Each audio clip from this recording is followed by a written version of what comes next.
का इतिहास। Awadh bar association का इतिहास। अवध का इतिहास अनादिकाल से है। यहाँ के राजा मर्यादा पुरुषोत्तम भगवान श्री राम थे, जिनके पूर्वजों ने ही अवध की स्थापना की थी। श्री राम के 121 पूर्वजों और वंशजों का वर्णन लखनऊ स्थित राजकीय संग्रहालय में सुरक्षित है। यहाँ प्रदर्शित राजकीय चिन्ह श्री राम जी के युग के ही हैं। लखनऊ की स्थापना श्री राम जी के अनुज वीर पुरुष श्री लक्ष्मण ने की थी। चीफ कोर्ट ऑफ अवध का इतिहास। 1838 में आगरा और अवध के क्षेत्रों को मिलाकर नॉर्थ वेस्टर्न प्रोविंस बना। प्रशासन का केंद्र आगरा रहा।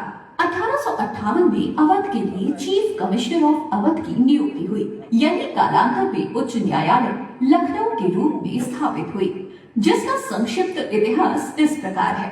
1858 में लॉर्ड कैनिंग ने प्रशासन की दृष्टि से केंद्र आगरा से इलाहाबाद शिफ्ट किया। इलाहाबाद को अंग्रेजों ने अपनी सुविधानुसार केंद्र बनाया, क्योंकि वहाँ वो बिहार, ओडिशा, मध्य प्रदेश आदि क्षेत्रों पर पकड़ रखते थे।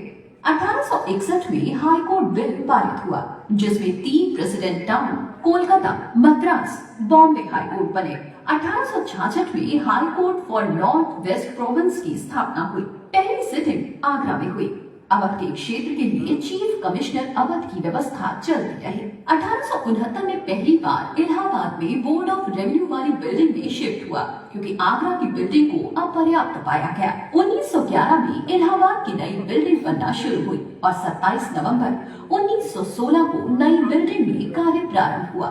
पहली बार high court of judicature at Allahabad नाम 11 मार्च 1919 में रखा गया। 1925 में लखनऊ में चीफ कोर्ट ऑफ अवध में चीफ जस्टिस के साथ 4 अन्य जज की नियुक्ति का प्रावधान हुआ। 1947 में देश आजाद होने के बाद चीफ कोर्ट ऑफ अवध व इलाहाबाद उच्च न्यायालय का एमलगेमेशन हुआ, जिसका क्लॉज 14 बहुत महत्वपूर्ण है। लखनऊ उच्च न्यायालय कैसरबाग स्थित पुराने भवन में वर्ष 2016 तक पूर्वोत्तर चलता रहा। वर्ष 2016 में उच्च न्यायालय लखनऊ का भवन गोमती नगर स्थित नव निर्मित इस भवन में स्थानांतरित हुआ, जो एशिया की सबसे भव्य बिल्डिंग है। अवध बार एसोसिएशन का इतिहास।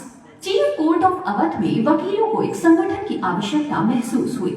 इस प्रकार 19वीं सदी के प्रारंभ के साथ ही वर्ष 1901 में अवध बार एसोसिएशन की स्थापना हुई। अवध बार एसोसिएशन के सदस्यों ने जहां एक और विधि विज्ञान के क्षेत्र में अपनी वाक्पटुता और लेखन शैली से देश के संपूर्ण विधिक जगत को चमत्कृत किया, वहीं दूसरी ओर अवध बार एसोसिएशन के उनके सदस्यों ने कोर्ट इन अवध चीफ, कोर्ट इन अवध तथा उच्च न्यायालय के माननीय न्यायाधीशों के रूप में दिए अपने निर्णयों से विधि जगत तथा विधिक साहित्य को समृद्ध किया। अवध बार एसोसिएशन के माननीय सदस्यों ने विधिक जगत में अपनी सक्रियता और कुशलता के साथ साथ सामाजिक और राजनीतिक क्षेत्र में भी अग्रणी भूमिका निभाई। अवध बार एसोसिएशन के अनेक सदस्य स्वतंत्रता संग्राम सेनानी रहे। आजादी के पूर्व के अतिरिक्त सरकार के सदस्य तथा स्वतंत्रता पश्चात उत्तर प्रदेश विधानसभा, विधान परिषद, उत्तर प्रदेश मंत्री के सदस्य, उत्तर प्रदेश के मंत्री तथा लोकसभा के सदस्य भी रहे।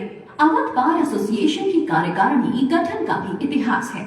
सन 1901 में अवध बार एसोसिएशन के गठन के समय चीफ कोर्ट इन अवध की स्थापना सन 1925 तक अवध बार एसोसिएशन के लिए केवल 3 पदाधिकारी चुने जाते थे, एक सचिव तथा 2 संयुक्त सचिव। चीफ कोर्ट इन अवध के गठन अर्थात 1926 से एक अध्यक्ष भी चुनाव होने लगा। सन 1933 से कार्यकारिणी चुनाव प्रक्रिया में कुछ परिवर्तन कर एक अध्यक्ष, एक उपाध्यक्ष, 2 ऑनररी सचिव, एक संयुक्त सचिव ऐसा संकेत मिल रहा है कि मुख्य अतिथि महोदय के पास